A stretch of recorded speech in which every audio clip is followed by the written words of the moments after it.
Ta boîte de vitesses automatique donne des secousses tellement brutales que tu as l'impression de te faire percuter par l'arrière à chaque changement de rapport où elle se met à hurler dans le vide comme si tu roulais sur une immense plaque de verglas. Si ton outil de diagnostic te recrache l'angoissant code de défaut P282A, c'est que ton module de commande a repéré un énorme souci avec le solénoïde de contrôle de pression portant la lettre K de ta transmission. Pour que tu comprennes bien la gravité de la situation, il faut voir ta boîte automatique comme un gigantesque labyrinthe hydraulique incroyablement complexe. À l'intérieur, les solénoïdes sont de minuscules robinets électriques très nerveux qui s'ouvrent et se ferment à la vitesse de l'éclair pour diriger l'huile de transmission sous très haute pression vers les bons packs d'embrayage. C'est ce balai mécanique ultra précis qui te garantit des passages de vitesse totalement fluides en temps normal. Le problème avec ce code bien précis, c'est que l'ordinateur de bord s'est rendu compte que ce fameux solénoïde K est physiquement ou électroniquement resté coincé en position ouverte. Conséquence directe, la pression d'huile s'engouffre en permanence là où elle ne devrait pas, ta boîte surchauffe à une vitesse folle à cause des frictions anormales, et ton véhicule passe instantanément en mode dégradé pour tenter de sauver les meubles. Avant d'envisager le scénario catastrophe du remplacement complet de la transmission,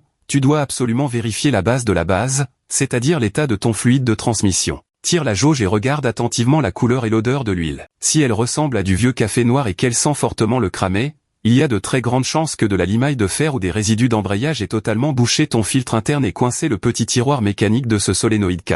Une bonne grosse vidange réalisée dans les règles de l'art avec le remplacement du filtre permet très souvent de sauver la mise. Si ton huile est encore belle et rouge, le souci est probablement électrique. Glisse-toi sous la voiture et inspecte le gros faisceau de câbles qui relie la boîte au moteur. Ces fils sont exposés en permanence à l'eau, au sel et aux hydrocarbures, ce qui provoque très souvent de la corrosion sévère sur les broches du connecteur principal. Prends le temps de tester la continuité du circuit avec un ohmmètre pour t'assurer qu'aucun fil n'est rompu. Si tout le faisceau est absolument nickel, tu n'auras malheureusement pas d'autre choix que d'ouvrir le carter inférieur pour aller extraire et remplacer ce solénoïde défectueux qui refuse de faire son travail correctement.